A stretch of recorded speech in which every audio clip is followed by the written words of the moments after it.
Hello, I'm Sanyal Schulten, Deputy Head of HCV Access at FIND, the Foundation for Innovative New Diagnostics. I'm here to present a pilot study on the usability and acceptability of HCV self-testing among key populations in Georgia.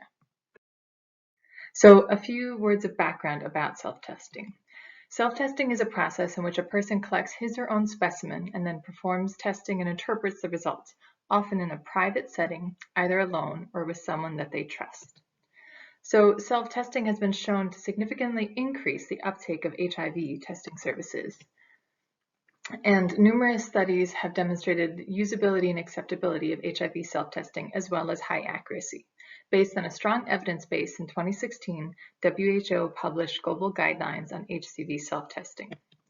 Self-testing has a high potential to similarly enhance coverage of testing for other diseases, such as HCV. So self-testing is not here to replace other testing modalities from which most of the population learn their status. Self-testing is an additional tool that can be put in the toolbox of testing approaches. And it is not a definitive test for HIV. For example, it's rather the first step towards learning a status. All positive results must be confirmed using the relevant national algorithm.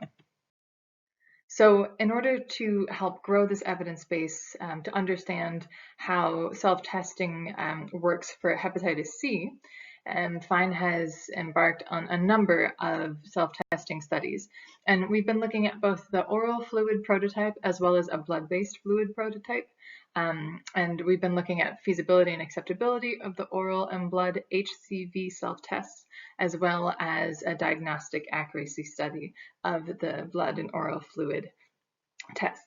So today we'll be speaking about the study using the oral fluid prototype, which took place in Georgia. So the study was an observational study conducted between January and July 2020 in Tbilisi, Georgia. And it was consecutive enrollment, and we had two sites. One was a PrEP clinic, and the second was a harm reduction site. And we enrolled 100 MSM at the PrEP clinic and 100 PWID at the harm reduction site. So what we did, it was unassisted observation of HCV self-testing process. This was done by a checklist, a self-testing checklist, and a post-testing interview. So the reader 1, the participant, would come in and perform the self-test. Reader 2 was a healthcare worker who would complete the observation checklist. And then tester 2 was the healthcare worker that would administer a second professional use test.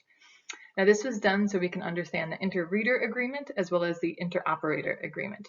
Inter-reader agreement is how different people read the same test. So in this case, it would be the participant and reader 2 looking at the self-test and putting down how they read it, positive, negative, invalid, etc.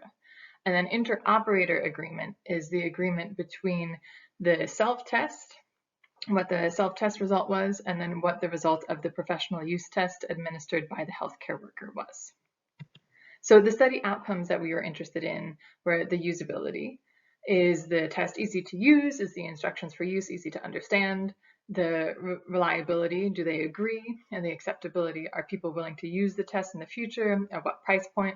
As well as the preferences, where people would like to see this test offered in the future, and other aspects like that.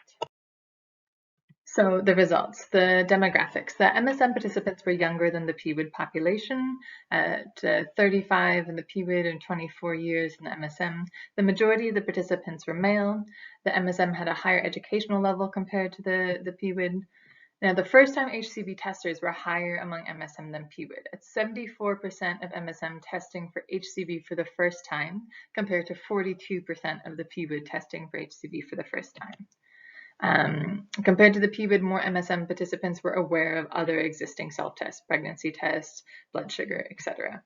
And a fair proportion of participants knew that HCV can be treated and cured. So now the usability.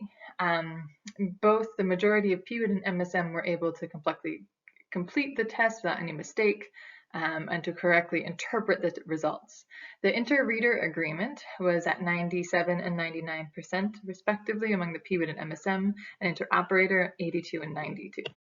So I've only got 10 seconds left, so the acceptability was quite high among both the PWID and MSM, and the preferences, the majority would prefer to complete the test by themselves at home and prefer the oral test. So I'd like to thank you very much to all of our partners as well as all the study participants. Thank you.